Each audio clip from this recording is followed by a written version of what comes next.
Thank you for tuning in to our second series of Breadcrumbs podcast with me, your host, Barbara Smith. Gather around with your little ones because it's kids' story time. Hello, everyone, moms and dads, boys and girls, and everyone that might be listening wherever you might be around the world.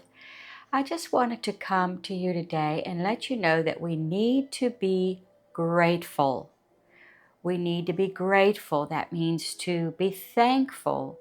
It means to be thankful for everything we have, no matter what it is. And you might be thinking, well, we're not close to Thanksgiving. We're months away from Christmas. And why are we talking about being grateful now?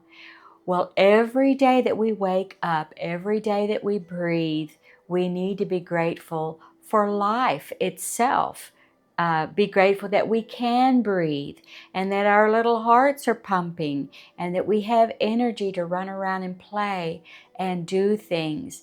What good are things? What good is a house or a playground or a school or friends if we can't get out there and play in the playground or play with our friends or go to school or go to church or have fun at home, right?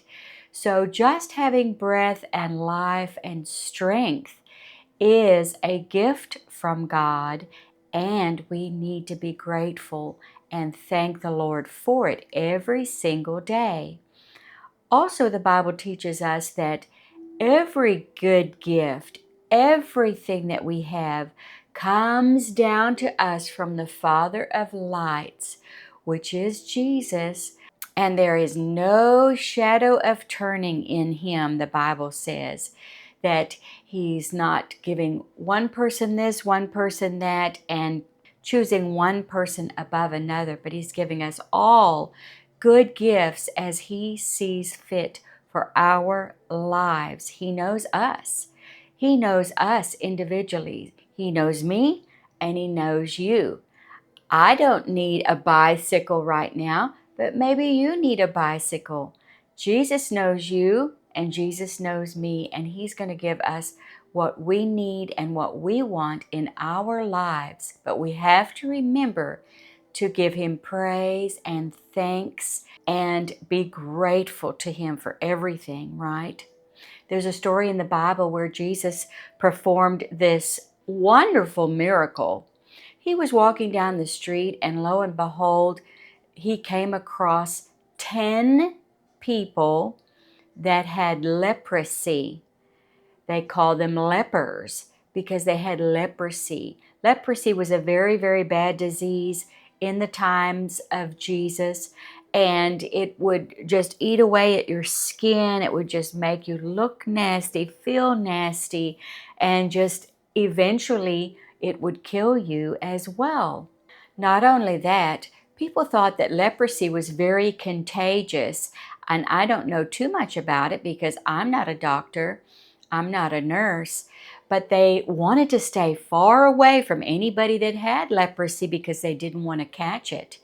They also had places where they had the lepers to live all on their own. They didn't have big, beautiful buildings to put them in, like hospitals or special quarantine facilities. They just lived in caves, and they just lived under the rocks wherever they could find it, almost like we might see homeless people these days. It was a very, very sad situation. Well, Jesus saw 10 people coming his way, and they were lepers. I guess they were leaving their little place of seclusion, their little rock or whatever. Maybe they had to try to find food. Maybe they were trying to just get some air. We don't know why they were out and about because normally they would not be. But Jesus saw them coming, and they came maybe specifically to find him, right? Because they had heard about the miracles of Jesus. And they knelt down at Jesus' feet, and Jesus said, "Let your leprosy be gone." He healed them of their leprosy, and he told them, "Go and show yourself to the priest so that he can pronounce you clean." Okay? Leprosy was not considered, they were considered to be dirty and contagious. Get away, get away. But if you thought that you were cured and that you were all perfectly well, you'd have to first go to the priest or to the church and say, do you agree? Do I look well? I've been healed or I've been cured. And then the priest would say, yes, you are welcome now to come back into society, back into where all the crowds of people are, back into the town, back into the city. And so Jesus told them, go and show yourselves to the priest so he can pronounce you officially cured and well. So they are excited. They are looking at their skin. They are so excited. They have been healed. All their sores are gone. Everything is looking beautiful here, and they are on their way. And they don't even think a second thing about Jesus doing this for them. They heard about all of his miracles, and they're like, yes, we're going to the priest. But the Bible says that one man turned back around, came back to Jesus while the others scattered away. One man came back to Jesus and knelt down before him and thanked him and worshiped him, thanking him for healing him and for making his leprosy go away. Jesus was so very delighted, so impressed with that man. And he loves us to be grateful. He loves it when we say thank you and when we worship him. God really, really loves that. It makes him smile. And he asked the man, he said, weren't there 10 lepers? Where are the other 9? I only see one here worshiping me. And the leper said, I don't know, Lord. They've gone on their way to see the priest. And Jesus said to the man, because you have come back to give me thanks, because you have come back to worship me, and you know that God has healed you, and it's not just something that happened, it was a miracle.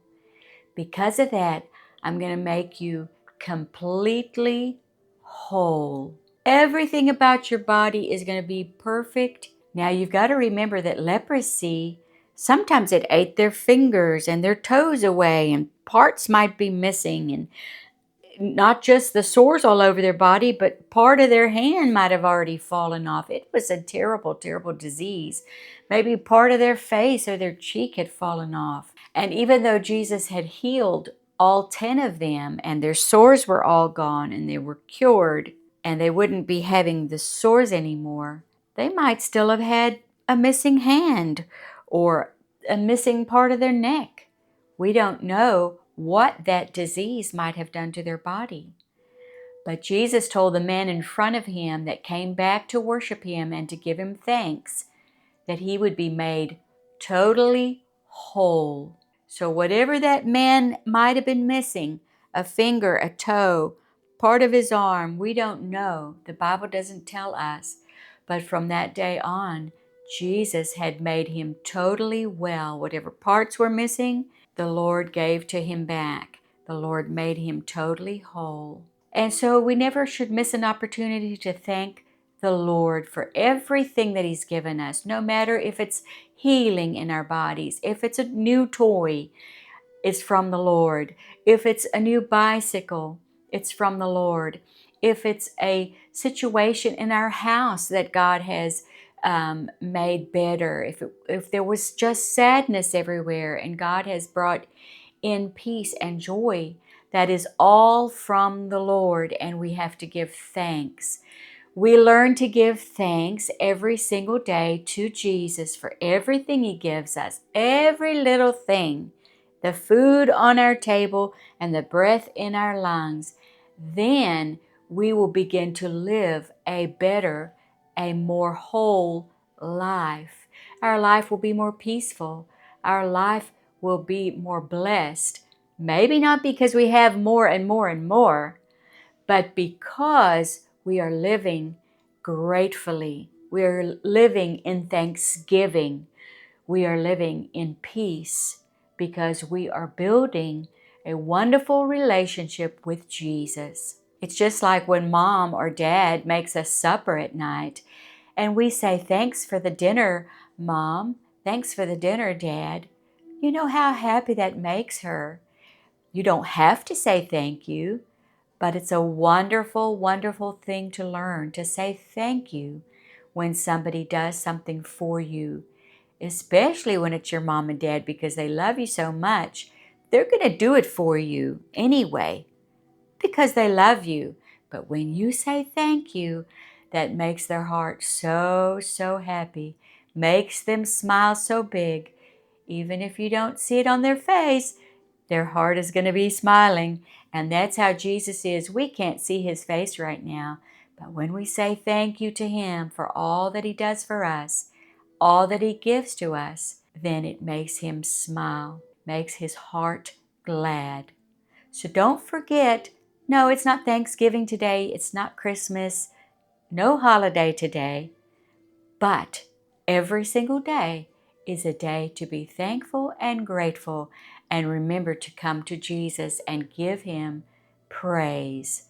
Take a moment to give him thanksgiving and to tell him how much you love him and you thank him for everything. I hope you enjoyed the story of this little miracle of the lepers today and that you'll join me again next time. Until we meet again, have a good day. Bye-bye. Thank you for stopping by. That's all for today. Don't forget to like and subscribe and share with your friends. Until next time, bye-bye.